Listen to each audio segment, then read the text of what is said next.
recevons Maître Sophie Mazas, avocate au barreau de Montpellier. Maître Mazas, vous êtes également présidente de la section de l'Hérault de la Ligue des droits de l'homme. À ce titre, vous avez depuis quelques années été confrontée aux problématiques liées au groupuscule d'extrême droite dans l'Hérault, notamment dans l'affaire des exactions envers l'association RAI et dans celle des étudiants de la faculté de droit de Montpellier. Tout d'abord, nous allons revenir sur les actions perpétrées par ces groupuscules et sur le contenu des propos et des idées qu'ils véhiculent. Nous allons ensuite discuter avec vous des difficultés que vous avez pu rencontrer dans le cheminement judiciaire de ces affaires, de l'arsenal juridique existant relatif à la lutte contre les groupuscules d'extrême droite et enfin sur vos éventuelles préconisations pour mieux lutter contre ces groupuscules. Afin de démarrer, je vous soumets plusieurs questions liminaires auxquelles vous aurez la possibilité de répondre au cours d'un exposé introductif d'une quinzaine de minutes, si cela vous convient. Premièrement, je voudrais aborder avec vous l'état des lieux, en fait, sur les groupuscules d'extrême droite existants dans l'Hérault et dans la région d'Occitanie, leur mode d'action, leur financement et leur idéologie.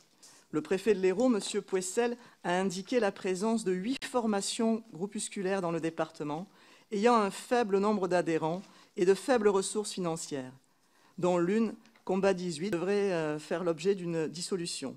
S'agissant de Génération Identitaire, le préfet a estimé que le groupe comptait une quarantaine de membres actifs dans le département. Pour les brigandes, il a évoqué une vingtaine d'adultes et une douzaine d'enfants. Vos estimations rejoignent-elles celles du préfet ? Par ailleurs, nous avons observé, plus particulièrement ces derniers mois, une multiplication des actes des groupuscules d'extrême droite. Comment l'expliquez-vous ? On les a vus aussi, dans leurs actes, défier la République et les élus et chercher par ce biais à tester la capacité et la réaction de nos pouvoirs politiques et publics. Dans l'état actuel, quelles sont d'après vous les menaces que nous pouvons redouter de ces groupuscules ? Dans les modes d'action des groupuscules, retrouve-t-on l'intimidation et la menace ? Avez-vous eu connaissance de citoyens victimes de tels agissements ? Avez-vous vous-même fait l'objet de pression de la part de certains de ces groupes ?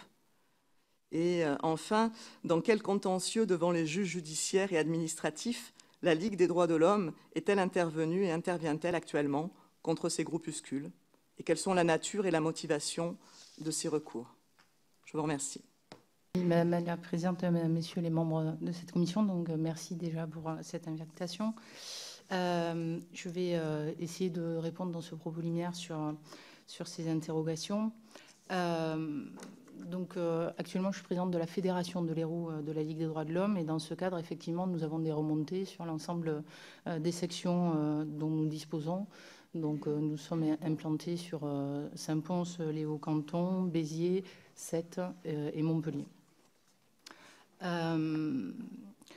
Actuellement, on voit effectivement depuis plusieurs années une montée en fait, des groupuscules d'extrême droite. Relativement limitée à Béziers, puisque la place qu'occupe Robert Ménard, je pense, suffit à elle-même et que du coup, il n'y a pas de développement spécifique de groupuscules sur le Biterrois. Sur les modes d'action ne sont pas les mêmes en fait selon ces groupes. Donc, on a plusieurs groupes et nous nous intéressons plus précisément pour notre action à la Ligue du Midi et le site internet qui relaie leurs idées Lingadoc, Génération Identitaire. Nous travaillons également sur les brigandes, sur la Salvetat. Peut-être que je vais, pour plus de clarté, faire en fait un point par thématique. Concernant Génération Identitaire, c'est un groupuscule qui est assez présent sur les réseaux, qui compte 650 membres d'amis sur le réseau de son animateur qui se fait appeler Joanne Tessier. Ils sont plutôt sur... Il y a eu quelques années une agression qui a eu lieu au Pérou et qui a été relatée dans la presse comme étant imputable sur Génération Identitaire, selon les dires en fait, des personnes qui avaient été agressées. Mais depuis, on a essentiellement un mode d'action de communication, soit à l'occasion de faits divers, soit de mode d'action essentiellement effectivement de communication, avec certaines choses qui nous ont interpellés. C'est notamment la mise en place de camps d'entraînement au close combat qui se font soit en ville, soit en forêt. Et c'est vrai que ça nous interpelle quand même beaucoup sur ce point. Donc ça, c'est plutôt génération identitaire. Je reviendrai dessus tout à l'heure concernant ce qu'on a pu découvrir au moment des violences à la faculté de droit, puisqu'ils ont été en lien avec cela. Voilà. On a fait remonter aussi nos inquiétudes concernant le développement de génération identitaire auprès du préfet Liraud. Ensuite, il y a effectivement la Ligue du Midi. Donc la Ligue du Midi fait un rassemblement en début d'année qui augmente en termes de fréquentation, puisque une petite centaine au départ, ils arrivent actuellement à 500 personnes sur le rassemblement. Alors la Ligue du Midi a aussi un mode d'intervention par communication. Ils utilisent beaucoup les réseaux sociaux et on va dire des modes de communication sur des faits divers, mais avec des méthodes directement plus violentes, puisque plusieurs des membres ont été condamnés pour des faits de violence. Et il y a eu donc l'affaire Rai, où on a pu voir en fait un niveau de violence. Alors, sur ce qui s'est passé avec Rai, donc Rai, c'était une association d'accueil des mineurs étrangers isolés qui avait vocation à accueillir en fait les mineurs qui étaient dans la rue avant même qu'il y ait toute prise en charge, qui est une association qui a mis en place les premiers outils d'évaluation en fait de la minorité, qui ont été repris par la suite dans un cadre plus structuré lorsque l'État a mieux organisé, on va dire, les questions d'évaluation et de prise en charge.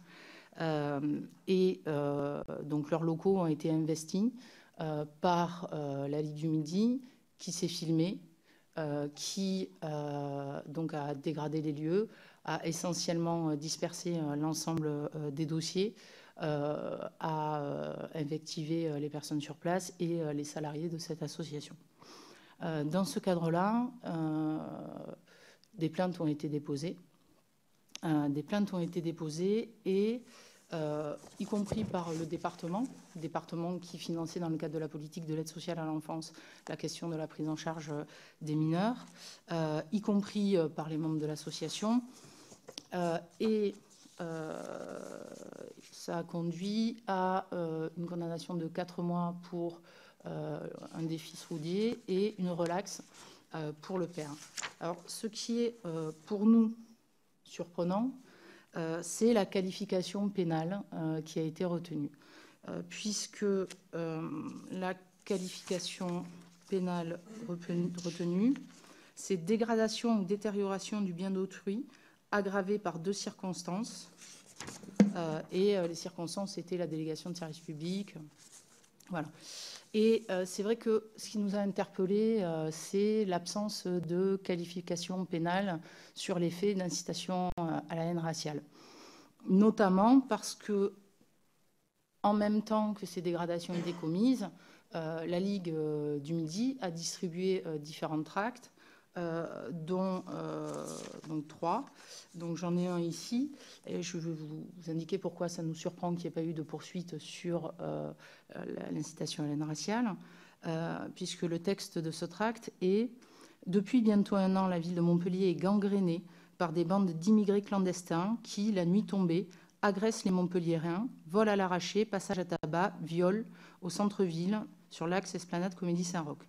Renommés pudiquement mineurs isolés par l'État et les médias, ce sont en réalité de véritables prédateurs qui jouissent d'une impunité totale. À peine arrêtés par la police, ils sont immédiatement relâchés par les juges car jugés trop jeunes pour être pénalement responsables, etc. La Ligue du Midi entend sensibiliser les Montpelliérains à ce problème et dissuader cette racaille de commettre ces méfaits. Quand on prend la jurisprudence habituelle sur la question de l'incitation à la haine raciale, ces faits peuvent donner lieu à une qualification pénale et être poursuivis. Et pourtant, il n'y a pas eu de poursuite sur ces éléments-là, ni d'aggravation de la qualification pénale. Et ça nous interpelle parce que cela veut dire que les poursuites pénales qui sont engagées sont les poursuites pénales sur le délit, mais qui peut être rattaché à un délit de droit commun de dégradation, mais inciter à la haine raciale, ce n'est pas la liberté d'expression. C'est un délit également autonome lié au droit de la presse, et il n'y a pas finalement de poursuite de ce délit-là. Alors, j'entends que la question de l'aggravation de la qualification pénale ne peut être effectuée que avec 2 aggravations. Néanmoins, le fait de tracter, alors le jour même, mais les jours aux alentours, ce type de document me semble constituer une infraction spécifique. Donc là-dessus, c'est vrai que nous sommes un peu démunis sur cette question-là de choix de politique pénale mise en œuvre, on va dire, par le parquet.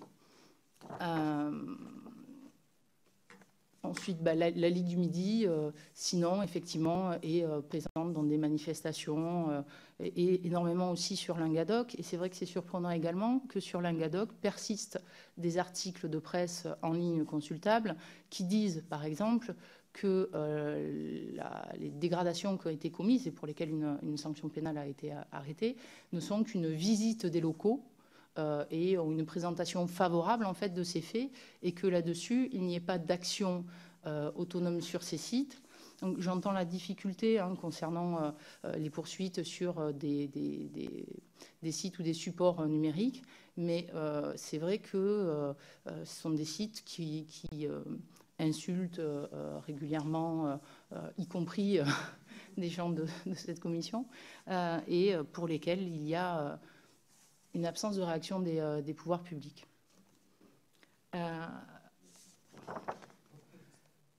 Donc je vais faire assez rapide, peut-être pour laisser la place après aux questions. C'est un petit peu factuel. Sur la Salvetat, nous n'avons pas les mêmes retours que Monsieur le Préfet, puisque donc la Salvetat, c'est à peu près environ 1000 habitants, 1200. Donc c'est une petite commune où il y a plus de monde en été, puisqu'il y a quand même une activité touristique. C'est une ville qui a connu une augmentation du vote Front National, pour donner un peu la teneur politique des lieux, qui est passée de 2010 a priori à 14%, à 2015 à 35%. Donc on a quand même un développement de l'extrême droite, mais voilà, relativement, l'Hérault est quand même assez touché, où on a une quarantaine effectivement de personnes qui sont venues s'installer en 2015. Donc, ils s'installent, il y a donc un local qui est au centre du village, un lieu principal donc, qui est au Gazelle, qui est un hameau, où il y a d'autres habitants qui ont une des 2 autres maisons du hameau avec qui effectivement il y a des problématiques assez lourdes, et 2 autres familles qui sont dans 2 autres hameaux qui sont rattachés à la commune. Alors, nous, ce qu'on a relevé, c'est plusieurs plaintes pénales qui ont été classées sans suite, en tout cas à notre connaissance et à la connaissance des personnes qui ont déposé plainte, avec une première remarque. Ils ne peuvent pas porter plainte à la gendarmerie qui est à la Salvetat, puisque c'est une gendarmerie a priori où il y a deux personnes, et il y a un refus systématique d'enregistrer les plaintes. Donc les personnes sont obligées de se rendre à Saint-Pons-de-Thomières pour voir leurs plaintes enregistrées. Donc nous, on a des plaintes en juillet 2017, une deuxième plainte en juillet 2017 pour injures, menaces, courrier anonyme menaçant. Il y a une pétition en 2018 avec 15 000 signatures qui a été adressée au procureur, une pétition change.org sollicitant l'intervention des pouvoirs publics. Il y a une autre plainte en juillet 2017 pour intrusion au domicile et attitude menaçante sur un mineur. Une autre plainte en novembre 2017 pour menace, en mars 2018 pour menace de mort, et une main courante encore en été 2018 pour menace, pour un drone, avec une saisine de l'IGPN concernant l'impossibilité de déposer plainte à la Salvetat, qui a été classée au motif que Saint-Pons avait enregistré la plainte. Il y a encore une autre plainte, une saisine du sous-préfet qui a transmis au procureur de la République et à la mission interministérielle de lutte contre les sectes en octobre 2016. Et encore 2 plaintes en août 2017 et en avril 2018 pour menaces. Donc ces plaintes a priori ont été classées sans suite, en tout cas selon les courriers de relance parfois effectués par les avocats ou selon en tout cas l'absence de retour pour les victimes. Il y a donc les retours qu'on a, c'est qu'il y a un climat extrêmement lourd dans le village, et un parti pris du maire assez important qui s'expliquerait par la scolarisation des enfants des brigandes, mais scolarisation qui est quand même assez aléatoire puisqu'il y a inscription une année sur 2. Mais c'est une scolarisation qui est surprenante dans le sens où, lorsque les enfants sont scolarisés, le maire fait un courrier à l'ensemble des parents d'élèves et quasiment, je crois, dans pas mal de boîtes aux lettres de la commune, pour dire que ces enfants sont scolarisés, qu'il ne faut pas qu'il y ait de discrimination à leur encontre, sinon il y aura une plainte qui sera déposée contre les personnes qui discrimineraient ces enfants. Donc c'est un positionnement relativement particulier, sachant que en 2017... En fait, sachant que depuis le début, le maire dit « je ne souscris pas aux thèses d'extrême droite des brigandes, mais c'est la liberté d'expression. Mais en même temps, elles tournent leurs clips dans le village. Mais en même temps, elles y font des activités. Mais en même temps, donc il y a 2 associations, Barca Production et Pomme d'Or, qui pour certaines sont subventionnées par la mairie. Barca Production aurait fait les affiches en fait, d'un événement de poésie organisé par la mairie en août 2017. Leur logo se retrouve sur les affiches de la mairie. Du coup, le thème de ces rencontres étant sur la poésie en Afrique, certains invités ont refusé de venir et donc du coup ils ont été obligés de retirer les affiches. Ensuite, on a par exemple cette affiche que je laisserai à la disposition de la commission sur une co-organisation par l'Association des Pommes d'Or et la mairie de la Salvetat d'exposition de peinture sur les Vikings, peuple de la mer, qui reprend toute l'iconographie nordique, très chère aux brigandes, mais aussi à pas mal de groupes d'extrême droite. Et donc là, on voit un événement qui est co-organisé par la mairie et une association des brigandes, sachant que le dessin de cette affiche est repris dans les concerts des brigandes en fond visuel. Et donc, c'est vrai que le positionnement systématique dans le journal municipal par courrier spécifique du maire au soutien, on va dire, de l'installation des brigandes et quand même interpelle, d'autant qu'on voit que le préfet de l'Hérault qui a fait son travail et qui a demandé au maire comment ça se passait, nous dit, mais le maire nous dit que tout va bien. Donc c'est vrai que ça interpelle énormément puisqu'on a quand même quelque chose qui est très limite. Lorsque les voisins des brigandes se plaignent au maire de difficultés, celui-ci dit « non mais moi, c'est pas mon rôle ». Lorsqu'il y a des problèmes liés à l'urbanisme pour des constructions, transformation de granges en zones inconstructibles, en bâtiments constructibles, avec baies vitrées, le maire ne fait rien. Lorsqu'il y a des problèmes de panneaux d'affichage publicitaire illégaux pour les brigandes, pareil, le maire est alerté, il ne fait rien. Et donc, c'est vrai qu'on a une interrogation sur le positionnement du maire, que la section de la Ligue des droits de l'homme de Saint-Pons-de-Thomières a interpellé à de multiples reprises. Alors, on interpelle comme on peut. Hein. Nous, on est une association de bénévoles. Hein. Vous savez que la Ligue des droits de l'homme, je crois, a moins de 10 salariés au niveau national. Donc, c'est aussi ce qui fait la force de la Ligue. Hein. C'est que nous ne sommes pas tous des juristes, mais c'est vrai que, on va dire que nos alertes sont restées un peu sans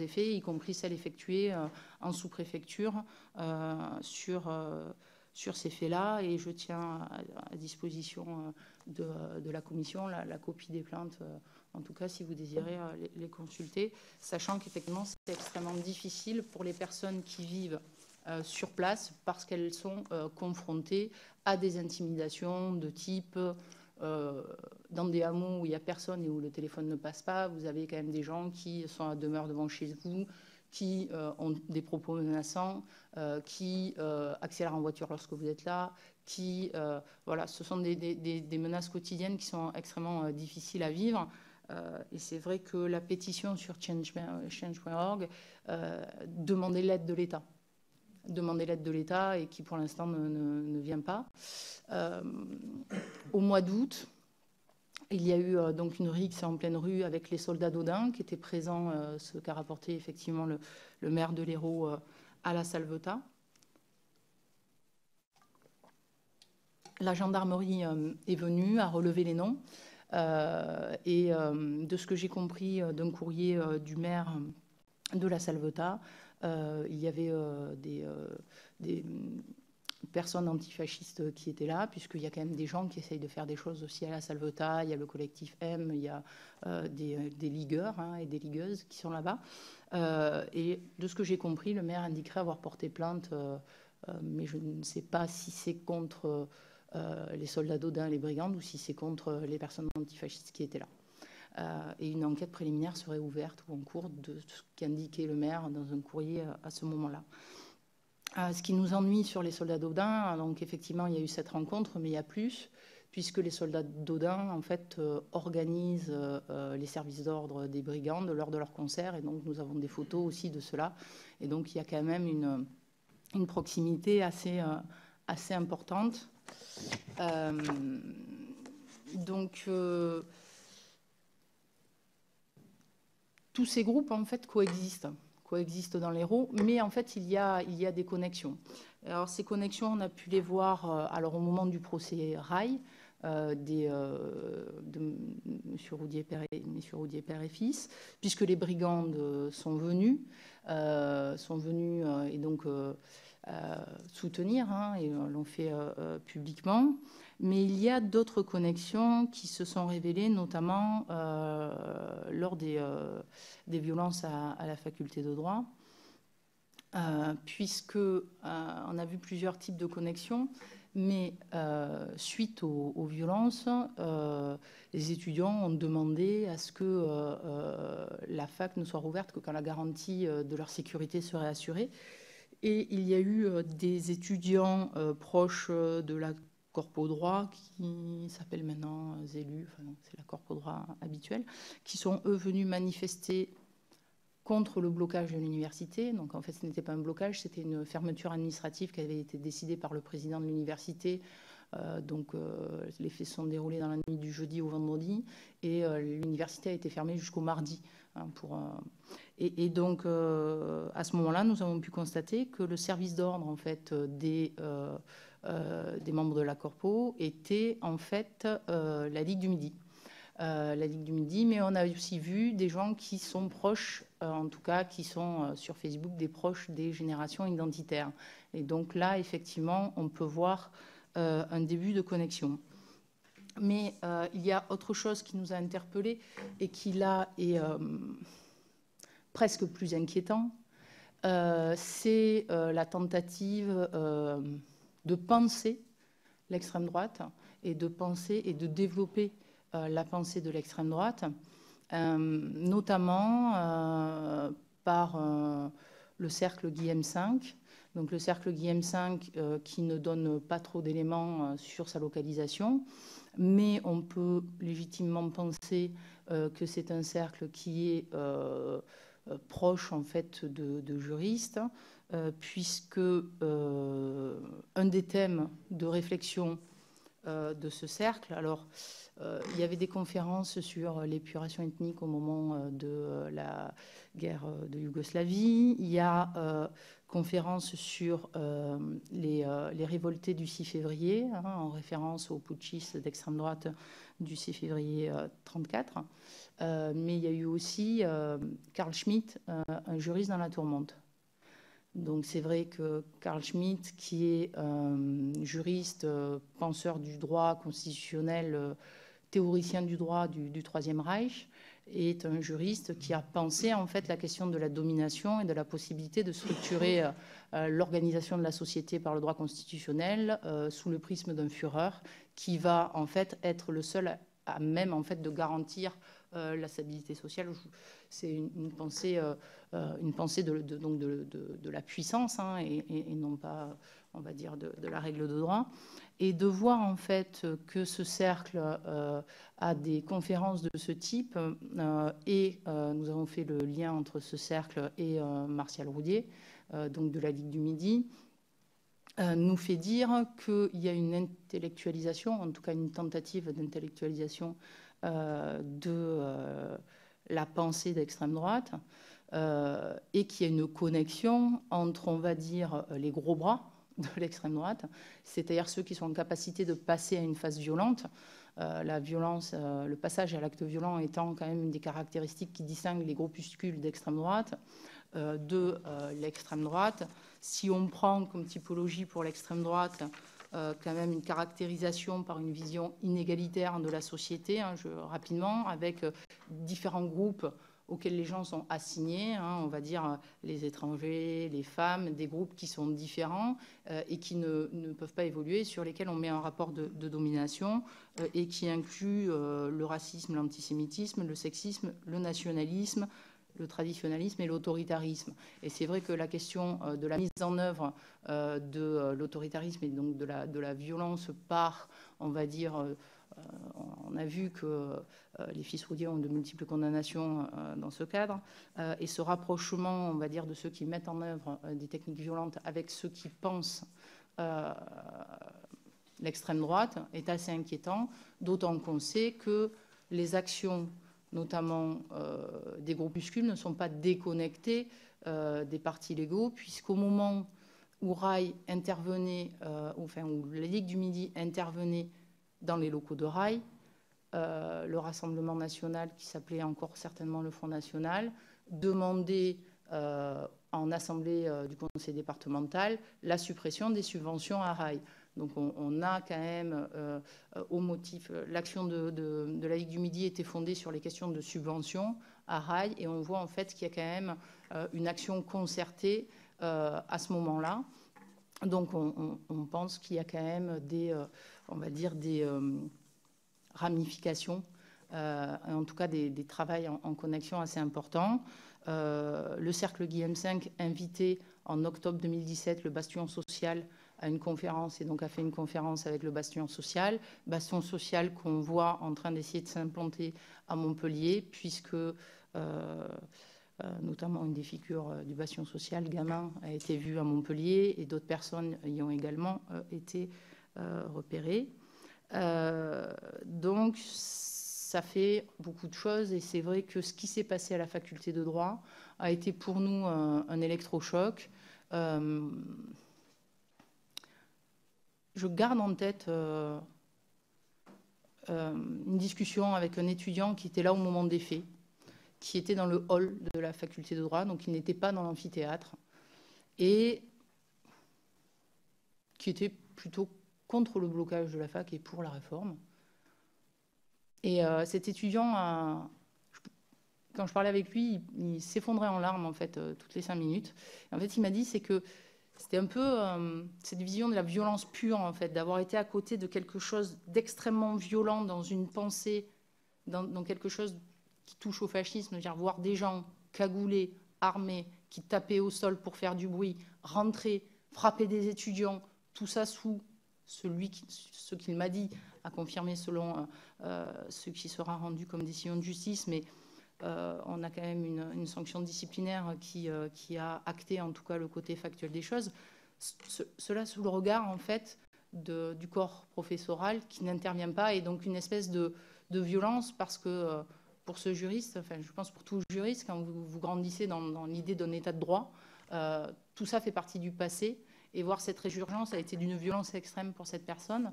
Et je pense que c'est aussi, ça renvoie à notre incapacité collective à penser qu'effectivement, en fait, il y a actuellement des résurgences de l'extrême droite et une montée en fait des groupuscules d'extrême droite qui n'hésitent pas à passer à des méthodes violentes. Pour finir, je dirais que ce soit sur les plaintes qui ont été déposées à la Salvetat, que ce soit sur l'exemple de Rail et l'absence de poursuite pénale sur l'incitation à la haine raciale, mais aussi sur d'autres contentieux que nous avons pu mener au sein de la Ligue des droits de l'homme sur des questions d'incitation à la haine raciale, sur d'autres personnes qui ont été condamnées par ailleurs, etc.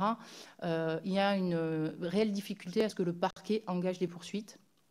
Alors, soit parce qu'il n'y a pas de... dans la politique pénale et dans les priorités de la politique pénale qui sont développées, je n'ai jamais entendu qu'il y ait réellement une priorité de la politique pénale dégagée par un quelconque garde des Sceaux jusqu'à présent sur la question de la lutte contre l'extrême droite et les idées de l'extrême droite dans le cadre d'une politique pénale.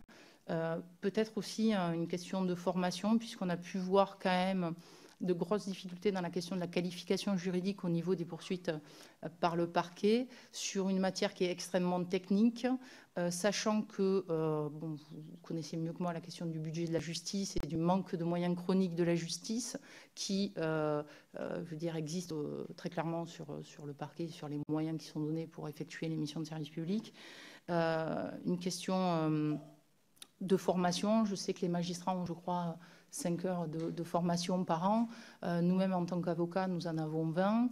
Et autant vous dire que les 20 heures de formation au regard du nombre de réformes que nous connaissons ne sont pas superflues. Et lorsque vous devez vous atteler à une matière aussi spécifique que le droit de la presse et que ses suites, à mon avis, 5 heures ne suffisent pas pour vraiment appréhender l'ensemble de la matière. Alors à Paris, je crois qu'il y a une chambre qui est quasiment dédiée à cela et qui, à mon avis, fait que les poursuites diligentées sont beaucoup plus précises et techniquement sont plus arrivées. Voilà, il y a peut-être tout ça qui joue et qui fait qu'il n'y a pas de poursuite en fait sur ces questions-là. C'est ce que nous constatons. Donc absence de moyens, peut-être, certainement, problème de formation aussi. Nécessité peut-être d'une juridiction dédiée pour justement centraliser ces moyens-là de compétences. Et également, nous avons alerté, que ce soit la section de Saint-Pons-de-Thomières ou moi-même, en alertant M. Mamadou Diarra, le directeur de cabinet du préfet, sur la question de la montée de ces groupuscules d'extrême droite. Il y a des pratiques qu'il y avait. Peut-être y a-t-il, suite à la réforme qu'il y a eu, des renseignements généraux et la réorganisation des services, une question également de moyens ou de capacité à suivre l'ensemble de ces groupes sur le territoire. C'est une question qui se pose. Très bien, je vous remercie. Monsieur le rapporteur.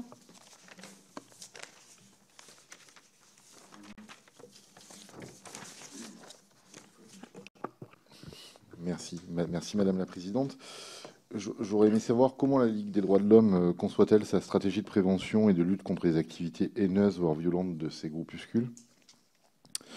Dans quel contentieux devant les juges judiciaires et administratifs la Ligue des droits de l'homme est-elle intervenue et intervient-elle actuellement contre les groupuscules d'ultra-droite?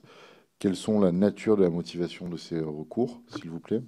Et s'agissant des dissolutions administratives, là je m'adresse plus à la juriste que vous êtes, j'aurais aimé savoir que pensez-vous en particulier des différents motifs juridiques susceptibles de fonder une dissolution d'une association ou d'un groupement de faits assimilables à un groupuscule d'extrême droite par l'autorité administrative ou judiciaire?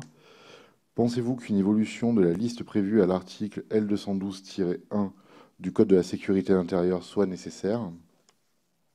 Partagez-vous l'affirmation selon laquelle la dissolution dessert la capacité des autorités de police et de services de renseignement à suivre l'activité des groupuscules d'ultra-droite et de leurs membres?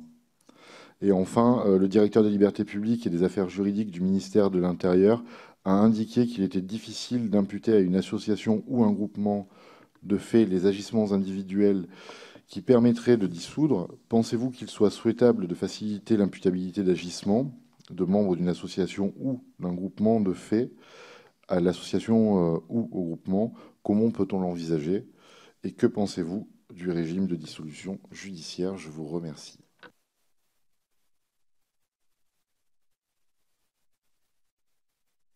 Votre micro, s'il vous plaît. Merci. Au niveau de la Ligue des droits de l'homme, nous avons une stratégie, enfin plusieurs stratégies, mais la question de la lutte contre l'extrême droite, en fait, pour nous, c'est un peu... je veux dire, l'article 1er de la Déclaration des droits de l'homme, c'est « tous les hommes naissent et demeurent libres et égaux en droit ». Et vous comprenez que l'ensemble de l'idéologie qui sous-tend l'idée d'une inégalité, que ce soit chez nous et pas chez vous, français d'abord, les femmes à la cuisine, etc., je veux dire, n'est pas uniquement réductible à la question des groupuscules d'extrême droite. Et donc, nos actions sont aussi, lorsque nous estimons que des décisions sont prises, y compris par l'extrême droite classique, qui n'est pas anti-parlementaire ou anti-élection, comme par exemple des communes, et que nous attaquons des décisions qui sont ensuite souvent annulées par les tribunaux administratifs. Nous concevons notre stratégie de manière assez globale, et notre but n'est pas uniquement d'aller gagner devant les tribunaux. On va parler des crèches de nativité, etc. Notre but, c'est de revenir ensuite avec une pédagogie pour expliquer pourquoi. C'est-à-dire pourquoi nous sommes dans cette lutte et en quoi ça viole en fait les droits fondamentaux et ce qui fait que notre société peut vivre ensemble. Ça, c'est important parce que on constate quand même que l'extrême droite et l'extrême droite classique peut s'allier avec les groupuscules d'extrême droite et qu'on ne peut pas avoir une lutte qui soit uniquement fragmentée. Une difficulté, par exemple, de faire des contentieux, c'est la question du rythme. C'est-à-dire que nous pouvons nous constituer partie civile, mais si on prend, par exemple, la question des violences à la faculté de droit, où nous avons soutenu les victimes dès le début, hein, on les a accompagnés au commissariat, on a été là vraiment en soutien. La question de la recevabilité en fait, de notre constitution de partie civile ne sera examinée certainement qu'au moment où le procès sera audiencé, puisque actuellement il y a une instruction concours, mais on ne pense pas pouvoir être recevable à ce stade, et donc il y a des délais, on va dire, dans le temps. Donc nous avons une approche, j'allais dire, pédagogique. Nous intervenons dans les lycées, dans les collèges, dans les écoles primaires, sur l'ensemble des questions de droits fondamentaux. Et la meilleure chose est d'expliquer pourquoi, en fait, ces principes sont les bons et pourquoi la Déclaration des droits de l'homme est fondamentale. Et ça nous semble être quelque chose de déterminant. La lutte contre le racisme, l'antisémitisme, l'homophobie, etc., ce sont des luttes qu'on doit mener j'allais dire, pour la pédagogie. Sur les groupuscules d'extrême droite, nous travaillons avec les autres organisations de Montpellier. Hein, on ne travaille pas tout seul, donc on est dans des collectifs et on regarde l'évolution en fait, des groupuscules d'extrême droite et on essaye de mettre en place toutes les stratégies possibles, que ce soit en termes d'information. Voilà, mais c'est un travail, j'allais dire, très concret. On a le contentieux, si vous voulez, c'est l'échec de la pédagogie, malheureusement. Donc, on va au contentieux quand il faut y aller. Nous avons saisi, par exemple, concernant les brigandes, le parquet de Paris d'une plainte nous-mêmes en juillet 2018, sur laquelle nous n'avons encore aucun retour, hein, c'est-à-dire même pas un document de classement sans suite, rien. Donc, c'est vrai que quand on compte, je pense qu'on arrive quasiment à une dizaine de plaintes hein, sur les brigandes qui n'ont pas de suite. Donc, ça veut dire, quand vous avez un classement sans suite, qu'ensuite, il faut saisir le doyen des juges d'instruction. Et quand on est dans des questions d'incitation à la haine raciale, si le parquet traîne des pieds, il va refuser de prendre des réquisitions. Donc, en fait, il faut encore faire appel. Ce sont des dossiers qui sont extrêmement longs et extrêmement lourds. Donc on essaye de les mener, mais c'est vrai que si la politique pénale permettait que le procureur qui peut lui-même poursuivre mette en œuvre ses pouvoirs, ce serait quand même plus pratique. Voilà, sur Rail, par exemple, le parquet est allé finalement extrêmement vite. Il n'y avait pas eu d'aggravation sur l'incitation à la haine raciale. Le compliqué dès lors de se constituer partie civile, puisque ce qui aurait pu nous permettre, qui aurait pu nous donner intérêt à agir, n'a pas été retenu. Vous voyez la difficulté, on retombe toujours sur la même difficulté de l'absence de prise en compte en fait de la question de l'incitation à la haine raciale. Alors, sur la dissolution administrative, je relève que, sans être spécialiste de cette question, qu'il y a quand même des articles qui sont peu mis en œuvre, notamment les groupements qui provoquent à la discrimination, à la haine, à la violence envers une personne ou un groupe de personnes en raison de leur origine, leur appartenance ou leur non-appartenance à une ethnie, une nation, une race ou une religion déterminée. Je ne sais pas, mais quand on voit les tracts diffusés par la Ligue du Midi, qui sont clairement quand même des tracts d'incitation à la haine sur les jeunes migrants isolés qui viennent demander quand même le statut de réfugié pour beaucoup en France, on peut se demander pourquoi en fait ces articles ne sont pas mis en œuvre. Et cela me fait dire que est-ce qu'il faut une augmentation de cette liste? Est-ce qu'il faut une réforme pour mieux l'adapter, on va dire, aux besoins d'aujourd'hui? Alors, je pense qu'il y a des réformes nécessaires sur notamment la question du numérique, pour les problèmes de sites miroirs, etc. Ça, j'allais dire, c'est la nécessité qu'a notre société de se mettre en phase avec la réalité d'aujourd'hui. Mais sur la question de l'évolution de la liste, sur la question de faut-il modifier notre droit, je dirais déjà, appliquons-le. Voilà. Si on appliquait déjà le droit qui existe, peut-être que nous serions plus efficaces. Et la question de la dissolution est importante. Est-ce que ça dessert la capacité de la police à pouvoir cerner ces groupes? Ça sert à quoi de les cerner si on continue en fait à les laisser agir? C'est vraiment une question que je me pose. Je pense que la question, en fait, c'est une question de détermination de politique pénale et c'est aussi une question de moyens. C'est-à-dire que si vous voulez qu'il y ait des poursuites qui soient effectuées, il faut des gens, en fait, qui soient là, physiquement, formés et qui puissent effectivement diligenter des poursuites. Ensuite, la dissolution, en fait, ça ne sert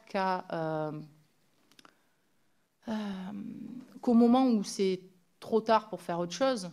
Et en fait, si vous faites une dissolution, mais que derrière, il n'y a rien, il n'y a pas de pédagogie, il n'y a pas de travail de fond, il n'y a pas de travail vraiment d'information sur les droits, sur l'ensemble des secteurs qui touchent en fait l'idéologie d'extrême droite. Je reviens sur la question de la violence. La violence légitime appartient à l'État. Quand on voit que dans une faculté de droit, ce principe même, qui est un des principes juridiques de base, finalement est méconnu par les plus hautes autorités, selon nos sources, ça interroge en fait sur finalement ce qui sous-tend tout ça et puis les causes profondes. Si on travaille sur la dissolution, c'est presque un effet. Donc il faut le faire, mais en fait derrière il faut faire beaucoup plus. C'est-à-dire il faut s'attaquer vraiment aux problèmes qui génèrent en fait ces groupuscules. Tant qu'on ne fera pas ça, effectivement on sera sur couper l'hydre qui va revenir. Je vous remercie. Monsieur Morel-Huissier. Moi, je suis le député de la Lozère, je ne suis pas très loin de Montpellier et je suis avocat de profession, donc j'ai essayé de bien analyser ce que vous disiez. J'ai deux questions sur l'exégèse que vous avez pu faire d'une décision de justice et puis ce qui se passe à la Salvetat. Vous dites qu'à la Salvetat, les plaintes ne sont pas reçues par la gendarmerie. Rien n'empêche de saisir le procureur de la République en lettre recommandée avec AR directement en exposant les faits et en demandant au procureur de la République de poursuivre sur des qualifications sur lesquelles il a l'opportunité. Deuxième aspect, lorsqu'il y a des plaintes classées, on peut saisir le parquet général, qui peut aller au-delà de la position retenue par le procureur de la République. Est-ce que ça a été fait dans les cas que vous soulevez? Troisième chose, on peut très bien engager l'action publique par une constitution de partie civile, ce qui passe au-dessus du parquet, voire une citation directe. En l'occurrence, est-ce que ces orientations procédurales ont été menées, ont été souhaitées au niveau de la décision que vous critiquez? J'en viens à cette décision du 5 décembre 2017 qui n'a retenu qu'une qualification et non pas l'incitation à la haine raciale. Est-ce qu'un appel a été fait? Et est-ce que dans les contacts qui ont eu lieu, semble-t-il, entre le procureur de la République et l'association RAI, est-ce qu'à un moment donné, il y a eu approche sur cette deuxième qualification? Ça, c'est pour les questions qui... Vous deviez également, à un moment donné, vous avez cité le nom de Maître Bégoc. Est-ce que vous avez quelque chose... Non, j'ai entendu à un moment donné. Il défend la Ligue du Midi. Alain Bégoc. Hein? Bon. Monsieur Morel, un micro à la fois, s'il vous plaît, je vous remercie. Oui, donc j'ai cité effectivement la Ligue du Midi, mais pas son avocat d'ailleurs, donc que j'ai certainement croisé, mais je ne connais pas le nom. Pardon. J'en viens à l'autre problématique, et ça s'adresse très directement à la présidente de la commission. Vous avez eu l'occasion d'écrire au président de la République pour demander la dissolution de la Ligue du Midi. Et j'ai reçu alors des documents d'Alain Bégoc, avocat à la Cour, qui me fait part de tout un tas de choses, et notamment d'une plainte en dénonciation calomnieuse qui vous concerne directement. Donc, qui a été déposée le 7 juin 2018. Je n'ai pas connaissance de cette plainte. C'est justement, la commission d'enquête doit se réunir lorsqu'il n'y a pas de procédure pénale en cours.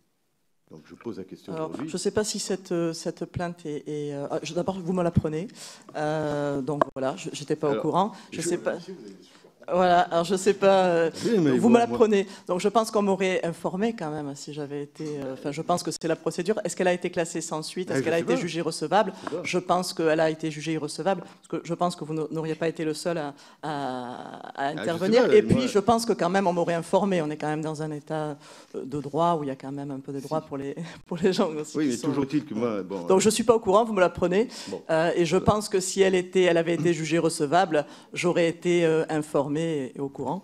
Et je note que voilà, si j'ai besoin d'un avocat... Non, mais justement, à un moment donné, vous avez dit c'est intéressant de s'interroger sur de voir et d'analyser tout ce qui se passe. C'est une bonne chose. Et si je suis rentré dans cette commission, c'était justement pour avoir une objectivité. Simplement, je vous pose la question, si vous êtes directement concerné par la Ligue du Midi, il y a une interrogation. Alors, je ne suis pas directement concernée enfin, je suis concernée dans le sens où ça fait partie... j'ai toujours combattu l'ultra-droite politiquement, hein, j'entends pas personnellement. Oui. Je ne combats pas les personnes, je combats les idées.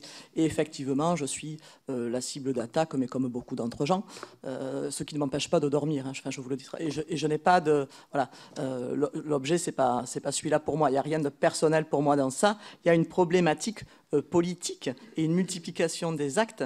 Et effectivement, une multiplication aussi, beaucoup de gens sont concernés. Vous savez, je ne suis pas la seule à avoir reçu des menaces, que ce soit de ou d'autres, Monsieur le Président de la République, Monsieur Castaner et d'autres, etc. Ça ne remet pas en cause leur objectivité, etc. Et ils luttent politiquement et pas avec violence. Par contre, ça m'intéresse de savoir qui est censé avoir porté plainte contre moi, parce que ça peut m'être utile. Mais je pense qu'on m'en aurait informé, mais ça m'intéresse. Je veux bien qu'on discute. Voilà, Moi, ce que je vous propose, c'est que tout ce que j'ai reçu, je le soumets à la commission, enfin, je vous l'envoie. Bien sûr. Pour au moins avoir ce contradictoire. Tout à fait. Alors, ça m'intéresse d'autant plus que je n'en ai pas été informée. Et donc, j'imagine que ça a été classé sans suite, sinon on m'en aurait informé. Mais c'est toujours intéressant, je le garderai dans mon dossier. Voilà. Bon, en tout cas, ce que je souhaite, c'est je vous transmets tout ça. Oui, avec plaisir. Très directement, et pour qu'au moins il y ait possibilité. Et déjà que je vous demanderai, c'est qu'il y ait quand même à un moment donné un contradictoire. C'est qu'on a entendu un certain nombre de choses, une analyse d'une décision. Qu'en pensent les personnes qui ont été concernées? Alors, je vous rassure, les auditions ne sont pas terminées, le travail de la commission n'est pas terminé. et nous auditionnerons des membres aussi de l'ultra-droite. Ça va de soi, c'est le cœur du sujet. Voilà. Par contre, effectivement, moi j'aimerais bien être informé de ça, quoi, parce que vous avez l'air d'avoir des canaux d'information. Pourtant, j'ai des contacts réguliers avec la préfecture ou le parquet. Mais oui. Pour être clair, moi je suis très de quand ça date, vous me dites? Alors, attendez, moi je découvre, hein, parce que je connaissais... Parce que vous citez 2018, on est en 2019 quand même, donc j'imagine que si la plainte avait abouti... J'avais lu un article, alors je crois que c'était dans Languedoc Info, mais je ne suis pas sûre que ce soit là, où un des roudiers, effectivement, disait... 7 juin. Et voilà. C'est pas une plainte contre X, hein, c'est une plainte... oui. Alors j'imagine qu'elle est jugée irrecevable parce qu'on m'en aurait informé, parce que comme tout citoyen, j'ai le droit de me défendre aussi. Oui. Voilà. Alors moi, que ce soit très clair, je reçois ces documents, on me dit vous êtes membre de la commission, Bien on sûr. vous adresse ces documents, peut-être que la proximité entre la Lozère et Montpellier et le fait que je suis avocat a incité cet avocat à me fournir ces documents. Écoutez, voilà, moi je vous remercie parce que comme ça j'en ai connaissance. Aucun jugement sur ces documents. Moi je vous passe ces documents. Et comme ça, on pourra clarifier publiquement et je donnerai aussi l'information publique. J'en prends l'engagement là devant vous tous. Voilà, est-ce que la plainte a été classée ou pas? Qu'est-ce qu'elle contient? Mais je suis très surprise que vous soyez au courant et pas moi, quoi. Alors que ça me concerne, c'est censé me concerner depuis 2018.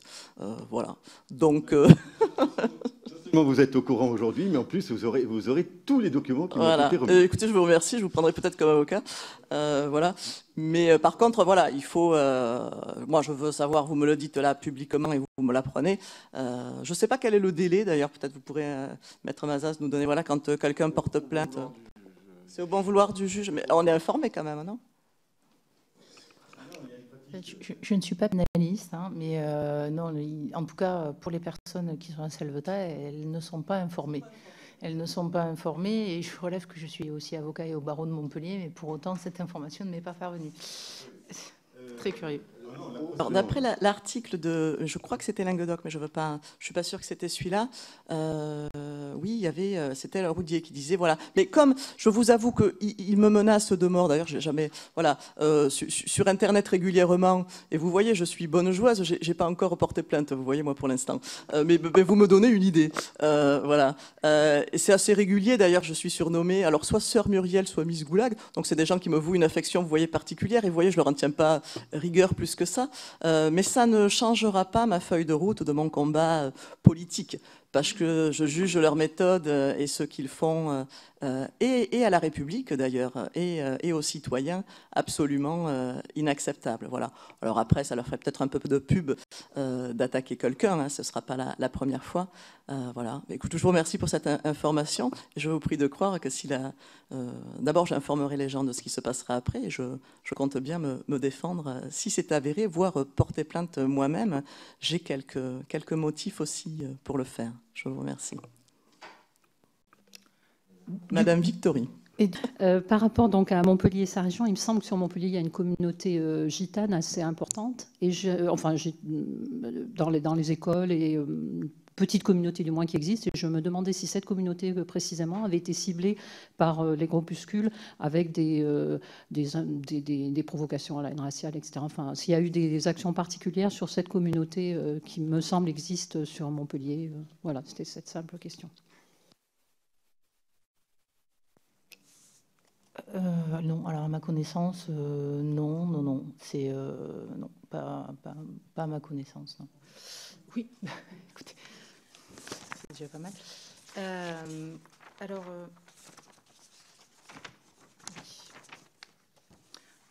concernant vos questions, monsieur le député de la Lozère, vous nous rappelez que si une plainte n'est pas enregistrée, rien n'empêche de saisir le procureur de la République, s'il classe l'affaire, de saisir le parquet général et aller au-delà, se constituer partie civile, ou faire des citations directes. Donc c'est sûr que pour vous qui êtes avocat et manifestement vous maîtrisez le droit pénal, ça ne pose pas de difficulté. Quand vous êtes un citoyen en fait juste un citoyen, que vous allez à la gendarmerie ou au commissariat. Bon, on sait tous qu'il y a un problème, que quand on veut porter plainte, c'est des mains courantes qui sont enregistrées. Mais enfin, sauf erreur de ma part, le Code de procédure pénale indique que lorsqu'une plainte est déposée, on est obligé de l'enregistrer. Donc peut-être que la question serait de se poser pourquoi les services publics fonctionnent mal et non pas pourquoi les citoyens ne font pas des saisines du procureur de la République, appel au parquet général, constitution de partie civile. On parle juste de citoyens qui subissent en fait des comportements d'intimidation. On va intimider leurs enfants mineurs. Et donc, si vous voulez, c'est déjà suffisamment compliqué d'aller porter plainte. Je pense que c'est plutôt à notre administration et à nos services physiques de s'interroger sur un dysfonctionnement qui, en tout cas sur lequel il y a une alerte, plutôt que de dire aux gens qu'ils n'ont qu'à passer outre en fait les dysfonctionnements du service public. Mais il y en a qui l'ont fait, qui ont pris des avocats, anciens bâtonniers de Béziers, pour savoir où en étaient les plaintes et où rien ne se passe. Après, je pense qu'on inverse un petit peu la question de qui doit faire quoi quand on dit que les gens qui portent plainte pour menace de mort doivent en plus saisir le parquet, le juge d'instruction, etc. etc.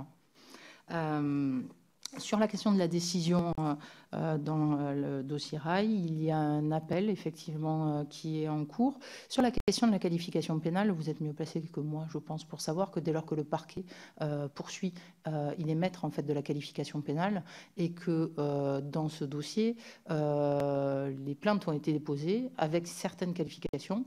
Le parquet en a retenu une autre et a diligenté quand même très rapidement une procédure qui a empêché effectivement éventuellement que d'autres moyens de droit soient mis en œuvre. Mais je veux dire, là encore, c'est quand même difficile de faire grief à une association qui a dû reclasser tous les dossiers des mineurs avec lesquels elle travaillait pour essayer de leur permettre de faire leur demande d'asile ou de rassurer les salariés qui ont subi une violence morale quand même assez importante de se remettre en état. Ils ont dû fermer pendant une semaine quand même, de leur demander de maîtriser le droit pénal et d'aller voir pour que effectivement le droit soit appliqué et que les poursuites soient effectuées.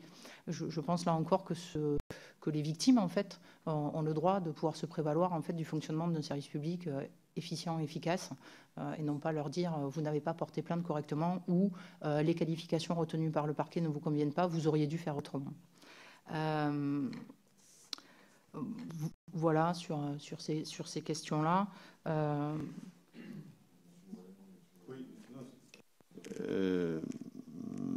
Maître ou cher collègue, dans mon esprit, ce n'était pas de critiquer les victimes. Vous prenez une position qui n'était pas du tout celle qui est la mienne. Simplement, c'est quelqu'un qui estime devoir aller devant une gendarmerie, s'estimant victime d'un délit, d'une infraction. On peut aller face à des gendarmes. C'est vrai que ce n'est pas toujours facile. Mais ensuite, il y a tout moyen d'aller au-delà. Et quand ça n'aboutit pas, d'aller dans d'autres orientations. Il y a des associations d'aide aux victimes. Il y a des avocats qui font, je sais ce que c'est, qui font des consultations gratuites. Quand on veut aller au bout, on peut quand même y aller. La gendarmerie est un aspect. Personnellement, lorsque dans mon département, Lozère, où on a qu'un TGI, où c'est quand même il faut beaucoup circuler. Moi, je dis souvent à des personnes, faites une lettre au procureur public, ça vous gagnera du temps, vous vous déplacez pas. Alors, excusez-moi, monsieur Morel-L'Huissier, c'est pas un débat, enfin, vous pouvez déposer des questions, mais il faudrait laisser quand même la personne qui est auditionnaire, à savoir Maître Mazas, dérouler. Alors, c'est vrai que je n'ai pas le souvenir d'avoir vu beaucoup, d'ailleurs, à cette commission. Voilà. Donc, d'accord, non, mais très clairement. Pourquoi être désagréable? Je ne suis pas désagréable. Je dis, vous n'êtes pas beaucoup venu, et quand vous venez, voilà. Donc vous laissez, si ça ne vous dérange pas, d'abord vous me laissez parler. Voilà. Je suis voilà. Très bien, mais on a le droit de ne pas avoir la même conception des choses. Voilà. Donc, elle a le droit de s'exprimer, elle a le droit de répondre aux questions, nous la faisons venir pour ça. Quand elle aura déroulé son explication et qu'elle aura fini de s'expliquer, si vous avez une autre question, vous me demandez la parole, je vous donnerai la parole, et c'est comme ça que ça se passe en commission avec tout le monde. Voilà, je vous remercie. Maître Mazas, vous pouvez continuer à répondre.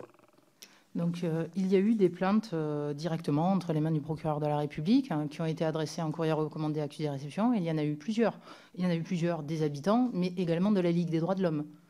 Nous en avons fait une. Et nous avons délibérément sur un délit d'incitation à la haine raciale sur diffusion sur des réseaux sociaux. choisi de saisir Paris, puisque nous constatons que dans l'Hérault, il n'y a rien qui bouge.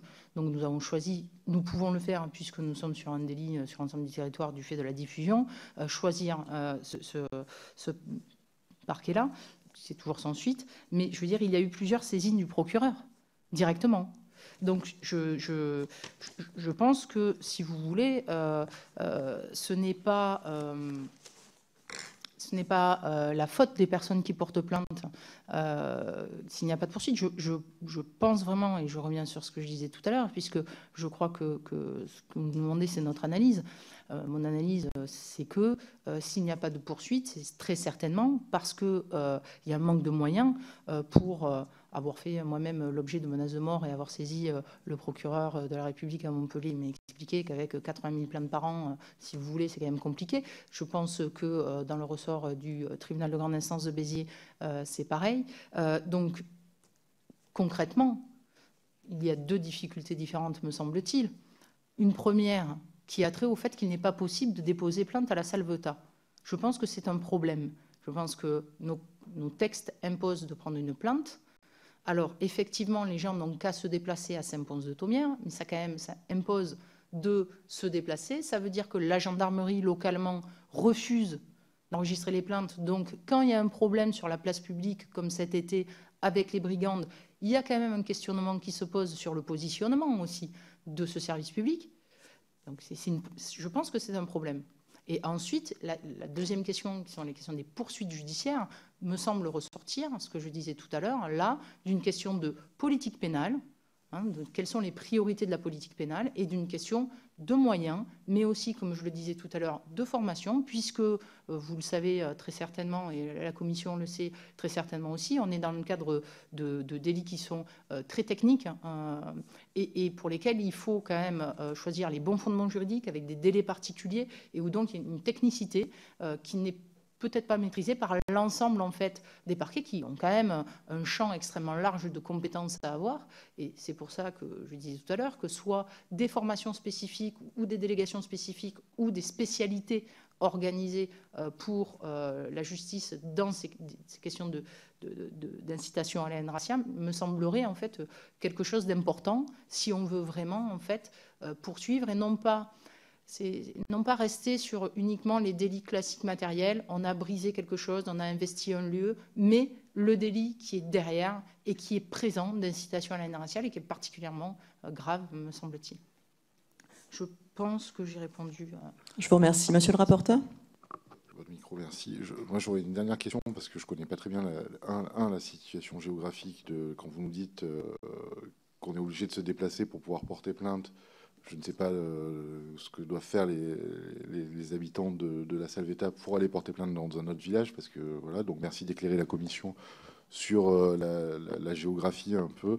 Et je pense que la Salvetat fait partie aussi d'une intercommunalité. J'aurais aimé savoir quelle était, un EPCI, quelle était la position des maires voisins, quelles étaient les actions menées, s'il y avait des actions menées par la collectivité autour de la Salvetat.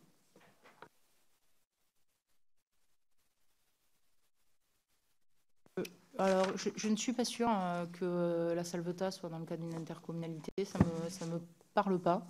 En tout cas, au niveau de la section de Saint-Pons, c'est vrai que les alertes ont été plutôt faites soit directement auprès du maire, soit directement auprès du sous-préfet, parce que c'est vrai que c'est un peu l'interlocuteur, j'allais dire, naturel que l'on prend, c'est le représentant de l'État. Donc voilà. Je ne suis pas vraiment sûre de la distance, parce que moi, je fais plutôt Montpellier, la Salvetat ou Montpellier-Saint-Pons, mais Saint-Pons, enfin, je fais rarement la Salvetat-Saint-Pons, mais voilà, je dirais qu'il y a facile une demi-heure, voire plus de voitures, quoi. Parce qu'en plus, on est un peu dans l'arrière-pays. Ouais, voilà. Oui, je connais bien. C'est... Évidemment, la Salvetat est dans une interco, mais bon, là, c'est des secteurs difficiles d'accès. Hein. C'est quand même la montagne noire, hein. C'est compliqué. Hein. Par rapport à la réponse qui a été faite, je vous rejoins sur les manques de moyens des parquets. C'est évident.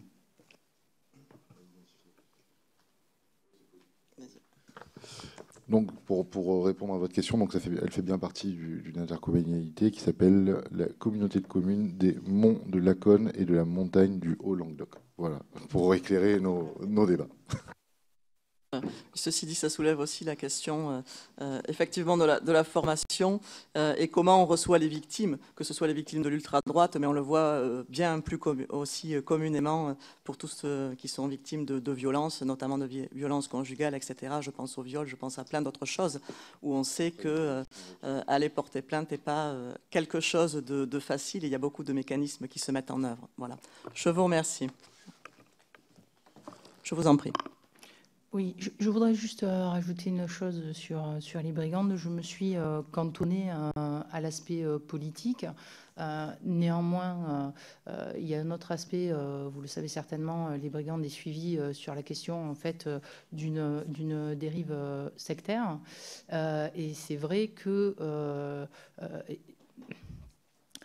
la question en fait de l'extrême droite qui se met en rupture en fait du système parlementaire, voire du système républicain, qui le critique en fait, finalement va bien avec cette idée de construire une société un petit peu en dehors et en parallèle. Donc je dirais que ce sont peut-être deux phénomènes qui s'entraînent l'un l'autre. Et je dirais que là encore sur la question du fonctionnement du service public, il y a eu plusieurs problèmes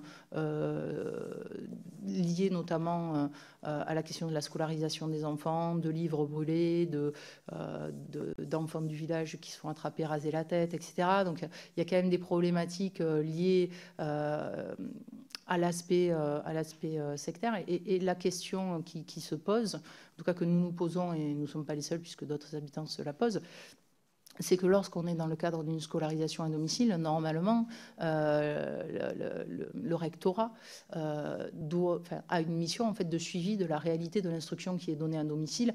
Et c'est là où encore on voit qu'il y a quand même une problématique. Ça passe par le maire, puisque la déclaration de scolarisation à domicile se fait par le maire qui est le premier interlocuteur. Et là-dessus aussi, je pense qu'il y a eu des alertes qui ont été faites. L'inspecteur de l'éducation nationale s'est déplacé à plusieurs reprises. Et voilà, c'est un phénomène, voilà, je ne pouvais pas ne pas en parler, qui s'entraînent, c'est deux phénomènes qui s'entraînent l'un l'autre et qui ressortent de pratiques d'intimidation qui sont vécues au quotidien, quand même par les habitants. Et je me devais de vous le signaler. Très bien, je vous remercie. Monsieur le rapporteur, une dernière question ? Non, très bien, nous allons clore. Alors, je vous remercie. Merci à tous.